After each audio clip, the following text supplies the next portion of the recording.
주신 사랑은 증량다 못하며 영원히 변치 않는 사랑 성도여 찬양하세. 성경에는 옷과 관련된 이야기가 굉장히 많습니다. 실제로 옷에 대한 이야기가 무려 창세기 2장부터 나오죠. 창세기 2장에 보면 하나님께서 아담과 하와를 창조하셨습니다. 그런데 그들에게 아무런 옷도 입히시지 않으셨습니다. 근데 놀라운 것은 그럼에도 불구하고 그들이 부끄러워하지 않았다라고 이야기를 합니다. 그러다 드디어 그들이 옷을 입게 되는 사건이 발생하게 되는데 당황스럽게도 그 사건은 그들의 타락과 범죄였습니다. 타락한 그들이 제일 먼저 한 것은 뭐냐면 그들이 벗고 있다라고 하는 사실을 알게 된 겁니다. 그래서 제일 먼저 한 행동은 무화과 나무 잎을 엮어서 그들을 위해서 스스로 치마를 지어 만들어 입은 것이었습니다.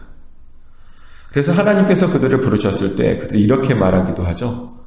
우리가 벗어서 감히 하나님께 나가지 못하고 두려워서 숨고 있다고. 그러자 하나님께서 물어보십니다. 누가 그들이 벗었음을 알려주었냐라고 말이죠. 그러면서 그들에게 가죽옷을 지어서 만들어 주었습니다. 인류 최초의 옷은 그렇게 만들어졌습니다.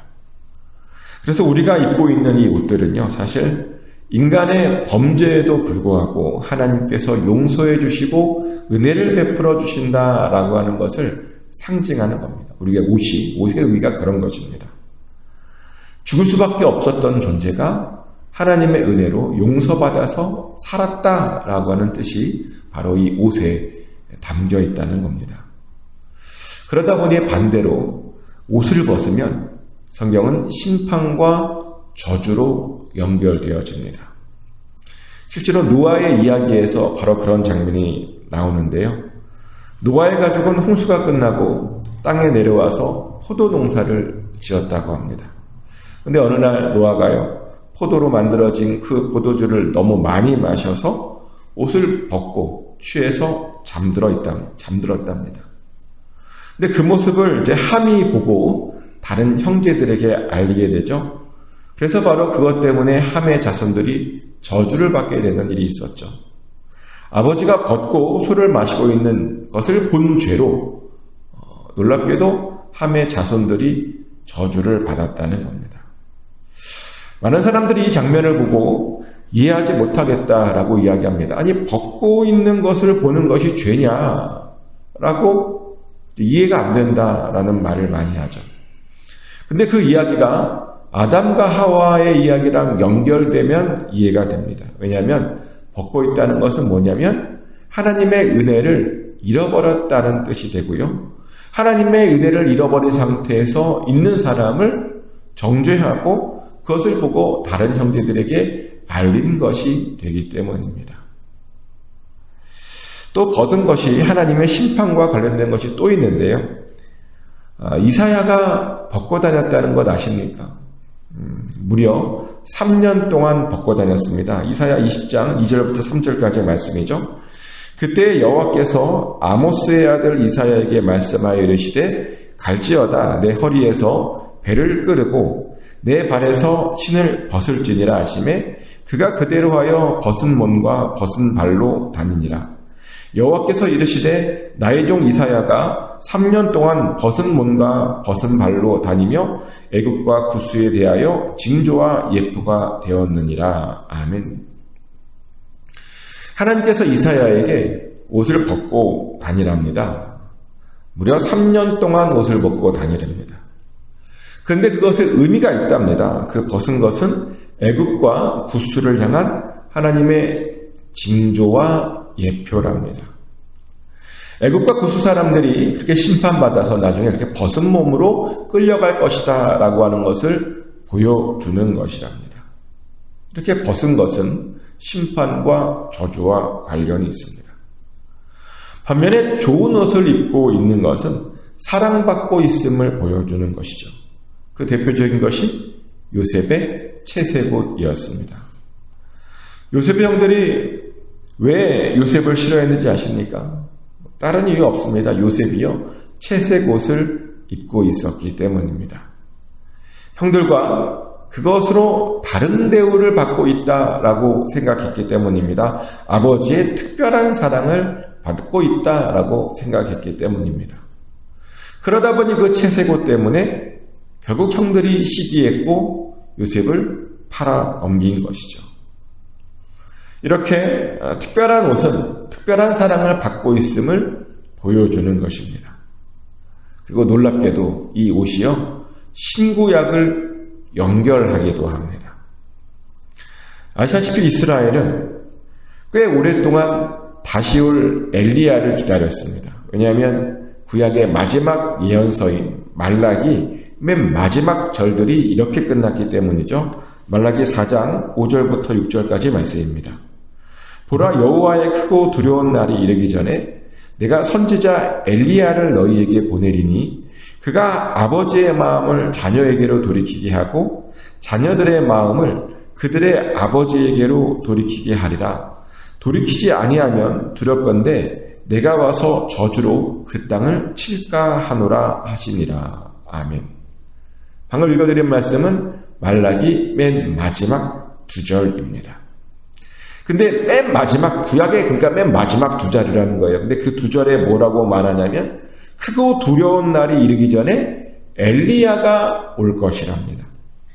그가 와서 하나님의 마음을 자녀들에게로 돌이킬 것이고요.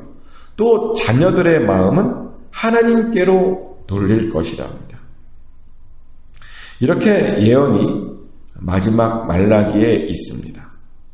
그래서 그들은요, 엘리야를 기다렸는데 어떤 사람을 기다렸냐면 털이 많고 허리에 가죽띠를 띤 사람을 간절히 기다리고 있었습니다. 왜냐하면 엘리야의 모습이 그렇게 생겼다고 기록되어져 있거든요. 열왕기하 1장 8절 말씀에 이런 말씀이 있어요. 그들이 그에게 대답하되 그는 털이 많은 사람인데 허리에 가죽띠를 띄었더이다 하니 왕이 이르되 그는 디셉 사람 엘리야로다. 아멘. 뭐라고요? 엘리야의 모습이? 털이 많은 사람이고 가죽띠를 띄었다. 허리에 가죽띠를 띄었다라고 이야기합니다.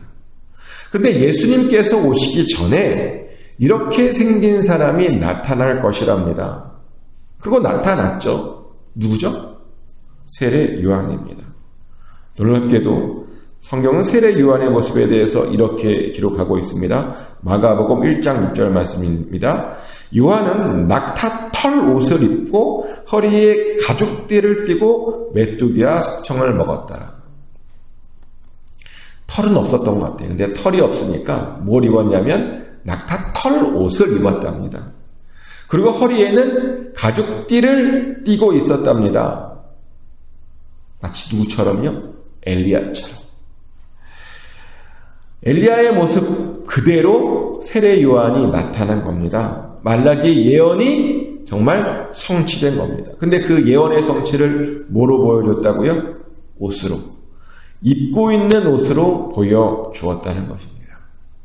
이렇게 성경은 옷에 대한 정말 재미있는 이야기들이 굉장히 많습니다. 그리고 오늘 본문도 사실은 옷에 대한 이야기입니다. 하나님께서 성소를 다 만드신 다음에 그 다음으로 다른 것이 아니라 제사장의 옷을 지으라라고 말씀하셨습니다. 왜냐하면 옷이 뭘 상징한다고요? 제가 처음에 아담과 하와의 옷이 뭘 상징한다 그랬죠? 하나님의 은혜, 하나님의 덮어주심, 용서 이런 것을 상징하는 것이 바로 옷이기 때문입니다. 근데 제사장들에게는 다른 사람들보다 항상 더 큰 은혜가 필요했습니다. 하나님의 은혜가 아니면 그들은 감히 그 성소나 지성소에 나아갈 수 없었습니다. 하나님의 은혜가 아니면 그들은 그 하나님께 제사 드리는 일들을 감히 감당할 수 없었습니다. 그래서 그들은 더 특별한 은혜를 상징하는 그런 특별한 옷을 입어야 했다는 겁니다. 그렇게 은혜 아래에 그들이 머물게 했다는 것이죠. 하지만 요즘 보면요, 사람들이, 특별히 목사님들이 옷의 중요함을 잘 알지 못합니다.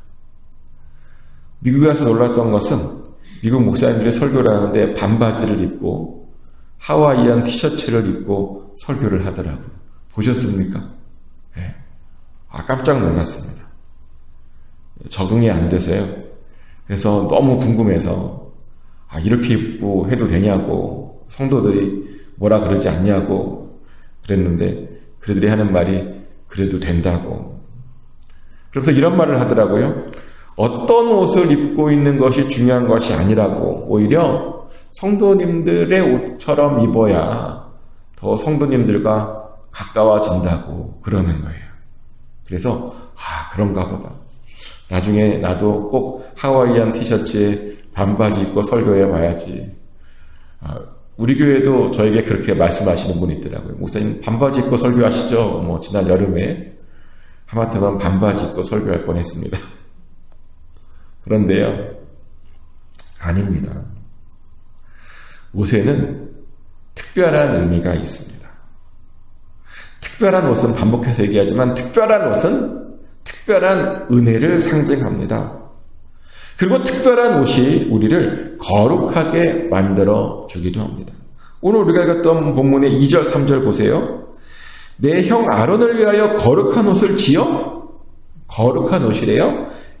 그랬더니 뭘 한대요? 영화롭고 아름답게 하랍니다. 3절 말씀이죠. 무릇 지혜 있는 모든 자, 곧 내가 지혜로운 영어로 채운 자들에게 말하여 아론의 옷을 지어 그를 거룩하게 하랍니다. 옷을 지어서 그를 거룩하게 하라. 그리고 그렇게 제사장 직분을 행하게 하랍니다. 아론의 거룩한 옷이 아론을 아름답고 영화롭게 해준다는 겁니다.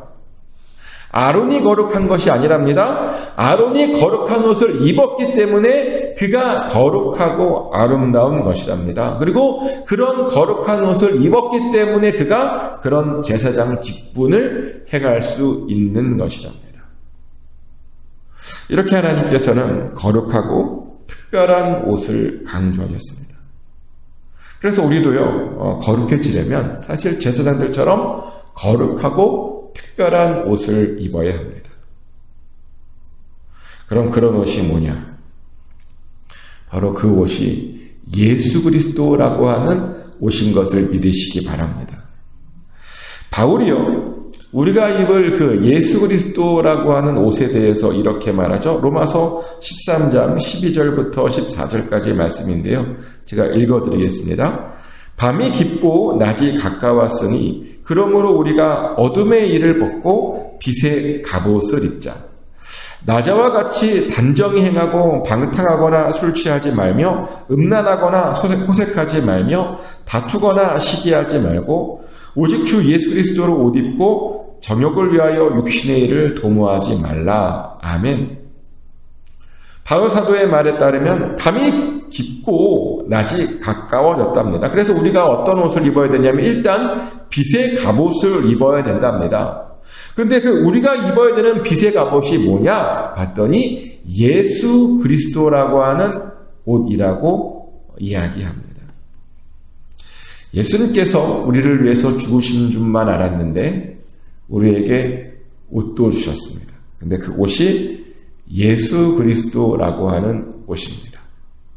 그래서 우리는 제사장들이 입는 그런 옷 이제는 안 입어도 되죠. 우리는 이미 예수 그리스도라고 하는 옷을 입고 있습니다. 근데 이렇게 말했는데 어떤 분이 그래요. 그러면 방금 읽었던 출애굽기 28장에 나오는 그 제사장의 옷에 대해서 우리가 더 이상 알 필요 없는 것 아니냐고. 없애버리지 왜 이렇게 남겨뒀냐고. 읽기도 어렵고 복잡한데.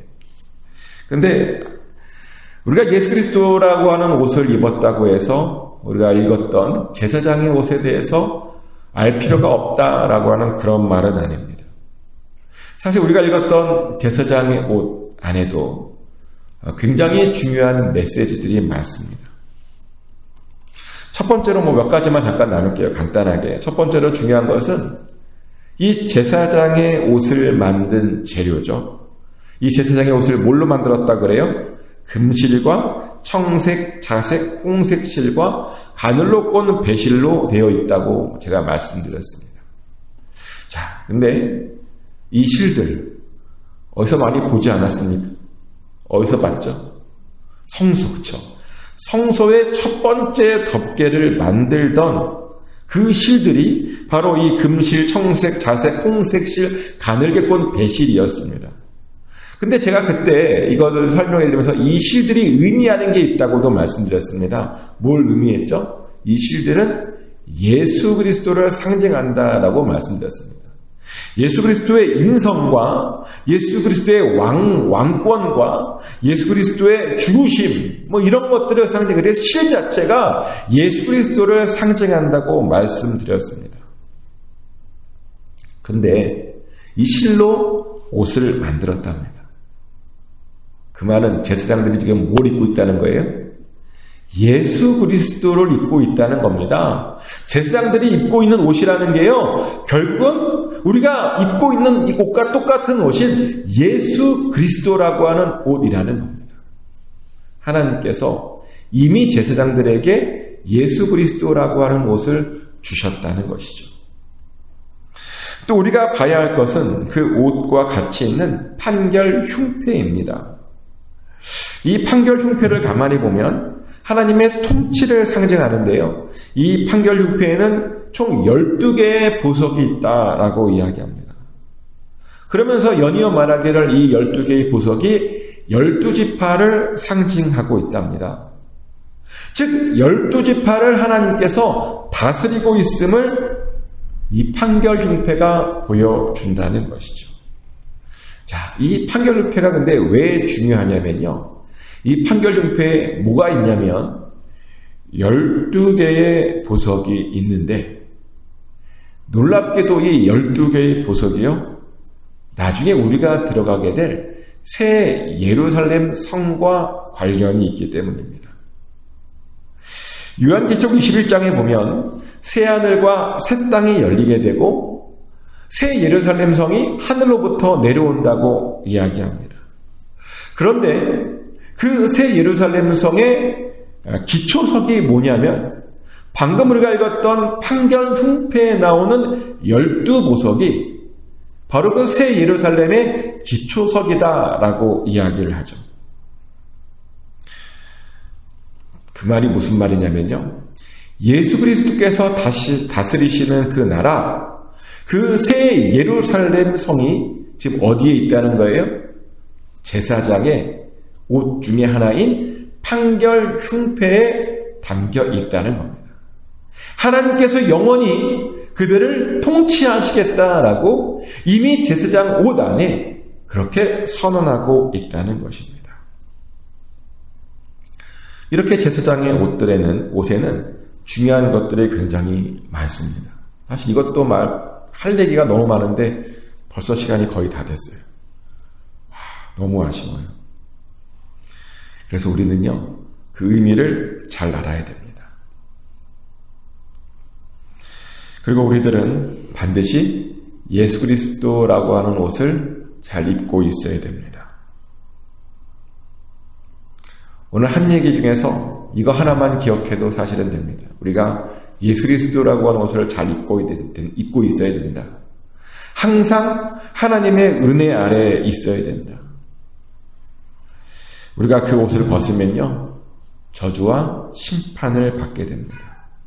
그러나 예수 그리스도라고 하는 옷을 입으면 우리도 거룩해질 뿐만 아니라 우리도 아름답고 영화로운 삶을 살게 됩니다.